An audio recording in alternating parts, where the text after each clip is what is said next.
Tirurangadi today news അപ്ഡേറ്റിലേക്ക് സ്വാഗതം. വാക്കുകളിൽ നിറയുന്ന സംശുദ്ധിയും കാലം കോർത്തിണക്കിയ കരകൗശല വിദ്യകളും പെണ്ണഴകിൽ തീർക്കുന്ന നവീനത അത് ആമിയ ഗോൾഡൻ ഡയമണ്ട്സിനല്ലാതെ മറ്റാർക്കും നൽകാനാവില്ല. കേരള ഡിസൈൻ പണിക്കൂലി 2.5% മുതൽ, ബോംബെ കൊൽക്കത്ത ഡിസൈൻ പണിക്കൂലി 5.9% മുതൽ, ആന്റിക് ടർക്കിഷ് ഡിസൈൻ പണിക്കൂലി 5.9% മുതൽ, കൂടാതെ വെഡിംഗ് പർച്ചേസുകൾക്ക് പ്രത്യേക സ്കീമുകൾ. Redefining elegance, crafted with traditional Amia Golden Diamonds, Bypass Road, Chaman. വാർത്തകൾ വിശദമായി. വിവരാവകാശ നിയമം ജനാധിപത്യത്തെ ശക്തിപ്പെടുത്തിയ നിയമമെന്ന് കായിക ന്യൂനപക്ഷ ക്ഷേമ വകുപ്പ് മന്ത്രി വി അബ്ദുറഹ്മാൻ. സംസ്ഥാന വിവരാവകാശ കമ്മീഷൻ മലപ്പുറം സിവിൽ സ്റ്റേഷനിലെ പ്ലാനിംഗ് ഹാളിൽ നടത്തിയ ശില്പശാല ഉദ്ഘാടനം ചെയ്യുകയായിരുന്നു മന്ത്രി. സമൂഹത്തിന് നന്മ പകർന്നു നൽകുവാനും അഴിമതി ഇല്ലാതാക്കുവാനും വിവരാവകാശ നിയമത്തിന് കഴിയും. പൗരന്മാർക്ക് അർഹമായ അധികാരം നൽകാൻ നിയമം സഹായിച്ചിട്ടുണ്ടെന്നും മന്ത്രി പറഞ്ഞു. ജനങ്ങൾക്ക് പ്രശ്നങ്ങൾ, ആവശ്യങ്ങൾ ഉള്ളതുകൊണ്ടാണ് അവർ RTI അപേക്ഷയുമായി സർക്കാർ ഓഫീസുകളിൽ വരുന്നത്. അവ പരിഹരിക്കാൻ കഴിയുന്ന വിധം അവസാന സമയം വരെ കാത്തിരിക്കാതെ വിവരം ലഭ്യമാക്കണമെന്നും മന്ത്രി പറഞ്ഞു. ഔദ്യോഗിക ജീവിതത്തിൽ അത്തരത്തിലുള്ള കാര്യങ്ങൾ നിങ്ങൾ പലപ്പോഴും പല ഉദ്യോഗസ്ഥരും അത് കൃത്യമായി പറയാറുണ്ട്. ഞാനത് ചെയ്യണമെന്ന് എനിക്ക് ആഗ്രഹമുണ്ട്. പക്ഷേ അത് ആ മെറിറ്റിനെ മറികടന്നാൽ അത് ചിലപ്പോൾ ഒരു വിവരാശം വന്നു കഴിഞ്ഞാൽ നമ്മളെല്ലാം ബുദ്ധിമുട്ടായി പോകും എന്ന് പറയുമ്പോൾ നിങ്ങളെ സംബന്ധിച്ചിടത്തോളം ഒരു സത്യത്തെ സത്യമായി നിലനിർത്താൻ കഴിയുന്ന ഒരു ആയുധമായി നിങ്ങൾക്ക് വിവരാശത്തെ ഉപയോഗിക്കാൻ കഴിയുന്നു. അതാണ് ഇതിൽ ഏറ്റവും പ്രധാനപ്പെട്ടത്. ഇവിടെ അതിൻ്റെ മറുവശമുണ്ട്. വിവരാശത്തെ ഭയക്കുന്ന ആളുകളുണ്ട്. അത് നമ്മുടെ സർവീസിലുള്ള ചെറിയ ശതമാനമാണ്. ഇതൊന്നും നമുക്കൊരു പ്രശ്നമല്ല, ഇതിപ്പോൾ കാണാമെന്ന് പറയുന്ന ആളുകളൊക്കെ ഉണ്ട്. പക്ഷെ അത് എങ്കിൽ അത്ര വലിയ ശതമാനമൊന്നുമില്ല. പക്ഷെ പലപ്പോഴും ഈ നിയമത്തിൻ്റെ പിൻബലത്തിൽ അവർക്ക് പിന്നോട്ട് പോകേണ്ട അവസ്ഥയുണ്ട്. കുറേയൊക്കെ താമസിപ്പിക്കാൻ പറ്റുന്ന ധാരാളം കാര്യങ്ങൾ. ഇപ്പോൾ കഴിഞ്ഞ കൈത്താങ്ങും അദാലത്തുകളിൽ വന്ന പരാതികൾ പലപ്പോഴും പറയാണ്, ഞാൻ വിവരാവകാശ രേഖപ്രകാരം ഇത്ര തവണ അത് എടുത്തു നോക്കി, പക്ഷേ അത് നടന്നില്ല, എന്നെ പല അഴിമതി നടന്നു എന്നൊക്കെ പറയാറുണ്ട്.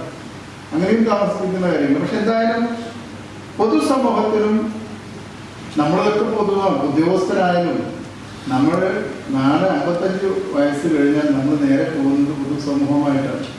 നമുക്ക് നാളെ നമ്മുടെ തലമുറക്ക് ഇതേ പ്രശ്നങ്ങളുണ്ടാകും. അപ്പോൾ കഴിയുന്നതും ആത്മാർത്ഥമായി ഈ സംവിധാനത്തെ കൃത്യമായി ഉപയോഗപ്പെടുത്താൻ നമുക്ക് കഴിയണം.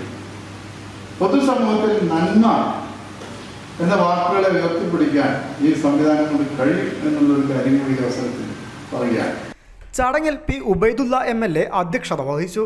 സർക്കാർ സഹായം ലഭിക്കാനുള്ളവർക്ക് ആശ്വാസമാണ് വിവരാവകാശ നിയമമെന്ന് MLA പറഞ്ഞു. വിവരാവകാശ കമ്മീഷണർ ഡോക്ടർ A അബ്ദുൽ ഹക്കീം പരിശീലന പരിപാടിക്ക് നേതൃത്വം നൽകി. സത്യസന്ധരായ ഉദ്യോഗസ്ഥർക്ക് നീതി നടപ്പാക്കാനുള്ള ആയുധമാണ് വിവരാവകാശ നിയമമെന്ന് അദ്ദേഹം പറഞ്ഞു. നിയമം വഴി പൊതുജനങ്ങൾക്ക് കുറഞ്ഞ ചെലവിൽ നീതി ലഭിക്കും. സമൂഹത്തിലെ ഏതൊരാൾക്കും ഭരണ നടപടി നീക്കങ്ങളെക്കുറിച്ച് അന്വേഷിക്കാൻ കഴിയുമെന്നതാണ് നിയമത്തിൻ്റെ പ്രത്യേകത. അവരുടെ അന്വേഷണങ്ങളോട് ഉദ്യോഗസ്ഥർ അനുഭാവപൂർവ്വം പ്രതികരിക്കണം. ഏതു സാധാരണക്കാരനും വിവരം അന്വേഷിക്കാം. അപേക്ഷകളിൽ ജനപക്ഷത്ത് നിന്ന് നടപടി സ്വീകരിക്കണം. നിയമം ദുരുപയോഗം ചെയ്യുന്നവർക്കെതിരെ നടപടിയെടുക്കും. ഇത്തരക്കാരെ കരിമ്പട്ടികയിൽ ഉൾപ്പെടുത്തും. വിവരാവകാശ നിയമത്തെ ദുർബലപ്പെടുത്താൻ ശ്രമങ്ങൾ നടക്കുന്നുണ്ട്. അതിനെ അനുവദിക്കരുത്. ജനാധിപത്യത്തിൽ പൗരന്മാരുടെ ആയുധമാണ് വിവരാവകാശ നിയമമെന്നും മനഃപൂർവ്വം വിവരം നൽകാതിരുന്നാലുള്ള നഷ്ടം ഉദ്യോഗസ്ഥരിൽ നിന്നും ഈടാക്കുമെന്നും കമ്മീഷണർ പറഞ്ഞു. വിവരാവകാശ നിയമം വളരെ ചെറിയൊരു നിയമം, ആകെ 31 വകുപ്പുകളെ. പക്ഷെ കടൽ പോലെ ആഴത്തിൽ സർക്കാരിൻ്റെയും മനുഷ്യ ജീവിതത്തിൻ്റെയും സമസ്ത മണ്ഡലങ്ങളെയും സ്പർശിക്കുന്ന അതിശക്തമായ ഒരു നിയമമാണ് വിവരാവകാശം. ഈ നിയമം ബഹുമാന്യനായ MLA പറഞ്ഞതുപോലെ നമ്മുടെ നാട്ടിൽ നിലവിൽ വന്നിട്ട് 2005 വന്നു.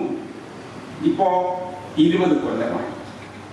ഈ 20 വർഷക്കാലം ഏതെങ്കിലുമൊക്കെ ഓഫീസുകളിൽ നിന്ന് കുറച്ചെങ്കിലുമൊക്കെ വിവരാവകാശ പ്രവർത്തനം ചെയ്തിട്ടുള്ളവരാണ്, സേവനം ചെയ്തിട്ടുള്ളവരാണ്. എൻ്റെ വിനീതമായ അഭ്യർത്ഥന, 20 ആണ്ടിന് ശേഷം നമ്മൾ ഒരു സ്വയം വിചാരണയ്ക്ക് തയ്യാറാണ്.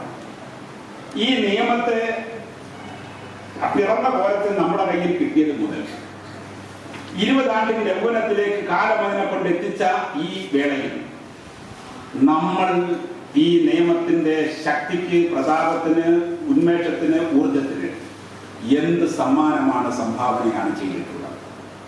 നമ്മൾ ഓരോരുത്തരും വിശകലനം ചെയ്യണം. കാരണം നമ്മളാണ് ഇതിന്റെ കാറ്റലിസ്റ്റ്, നമ്മളാണ് ഇതിന്റെ ടൂൾസ്. ഗവൺമെന്റിന്റെ എല്ലാ പ്രവർത്തനങ്ങളുടെയും ടൂൾ എക്സിക്യൂട്ടീവാണ്. അക്കാര്യത്തിൽ വളരെ കൂടുതൽ ഉത്തരവാദിത്തോടെ ചെയ്യാൻ ഉള്ളത് വിവരാവകാശ നിയമത്തിൽ നമുക്ക് മാത്രം. ചടങ്ങിൽ ജില്ലാ കളക്ടർ VR വിനോദ് സ്വാഗതവും ജില്ലാ ഇൻഫർമേഷൻ ഓഫീസർ K മുഹമ്മദ് നന്ദിയും പറഞ്ഞു. News desk Malappuram.